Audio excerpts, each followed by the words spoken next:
Assalamualaikum warahmatullahi wabarakatuh. Jumpa lagi di channel Global Eksakta, tempat nyaman belajar sains dan matematika.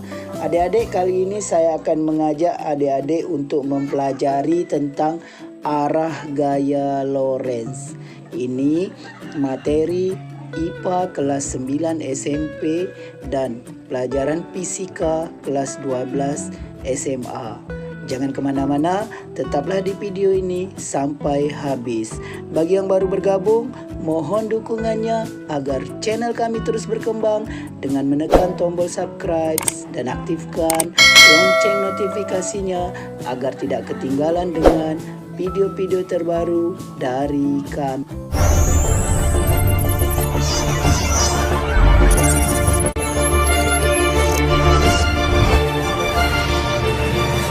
Adik-adik, langsung saja kita bahas tentang arah gaya Lorentz. Adik-adik, untuk menentukan arah gaya Lorentz ini kita menggunakan aturan tangan kanan.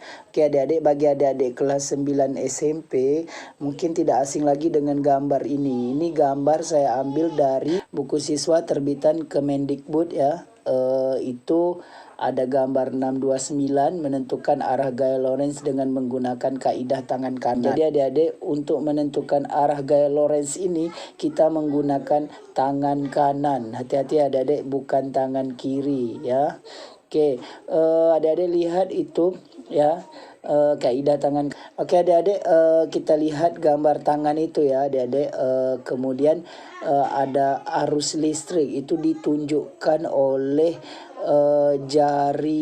ibu jari ya adik-adik, berarti anak panahnya ke atas ditunjukkan oleh ibu jari, dan kita anggap saja kuku itu sebagai anak panahnya ya adik-adik. Kemudian jari telunjuk menunjukkan arah medan magnet ya, medan magnet ini simbolnya B besar.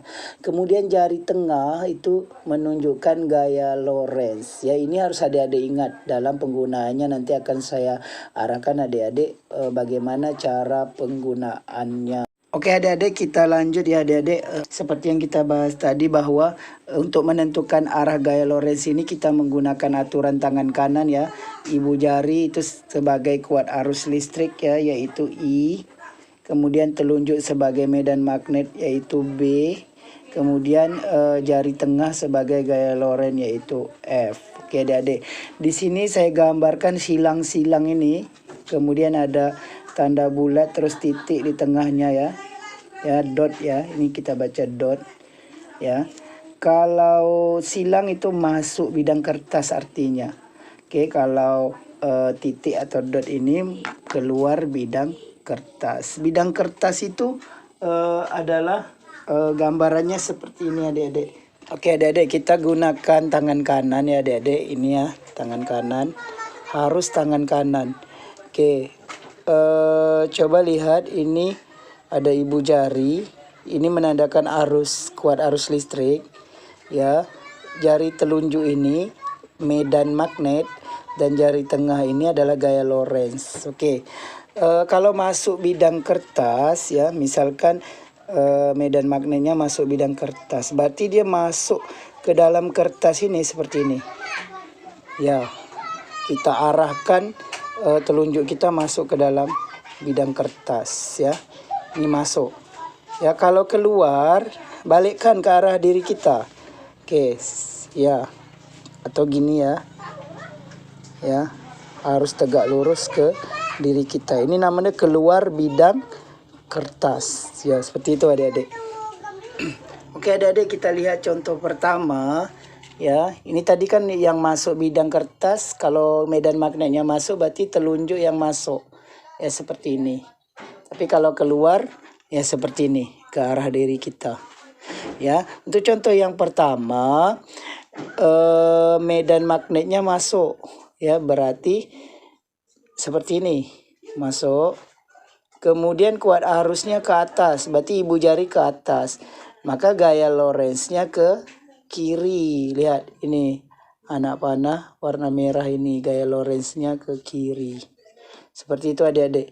Jadi ketika medan magnet masuk, kuat arus ke atas, maka gaya Lorentz-nya akan ke kiri. Kita coba contoh yang kedua ini ya.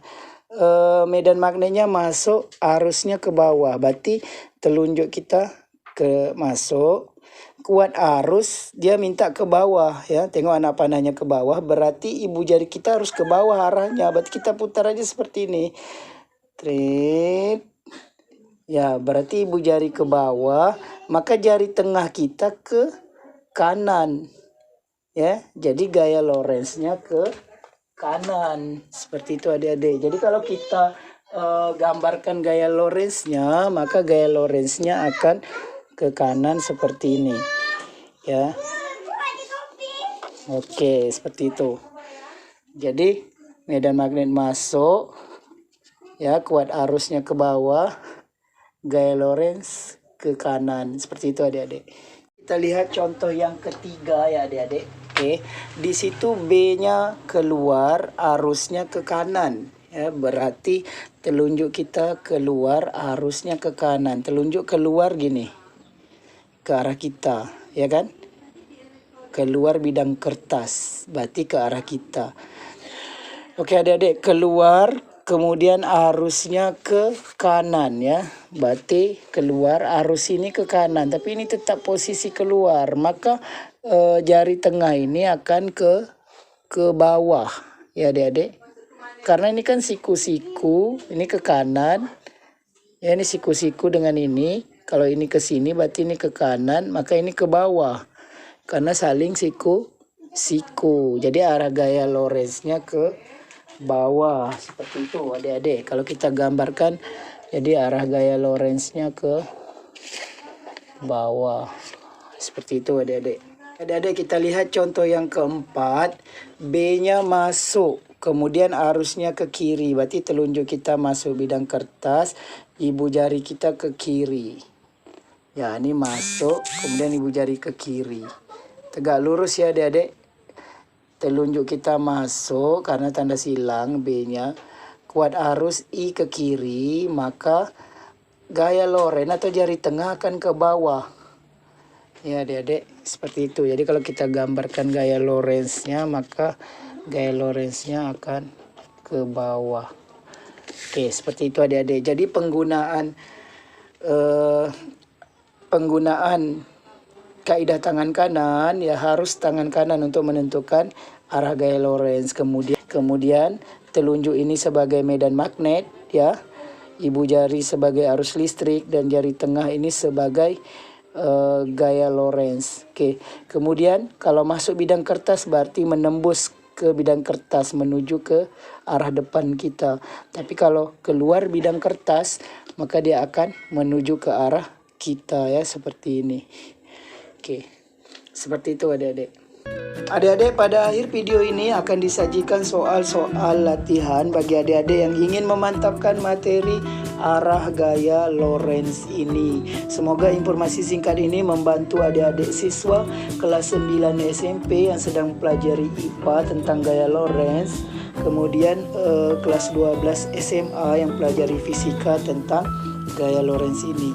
Demikian video kali ini. Terima kasih atas perhatiannya. Sampai jumpa pada video yang berikutnya. Jangan lupa like, share, dan subscribe channel ini.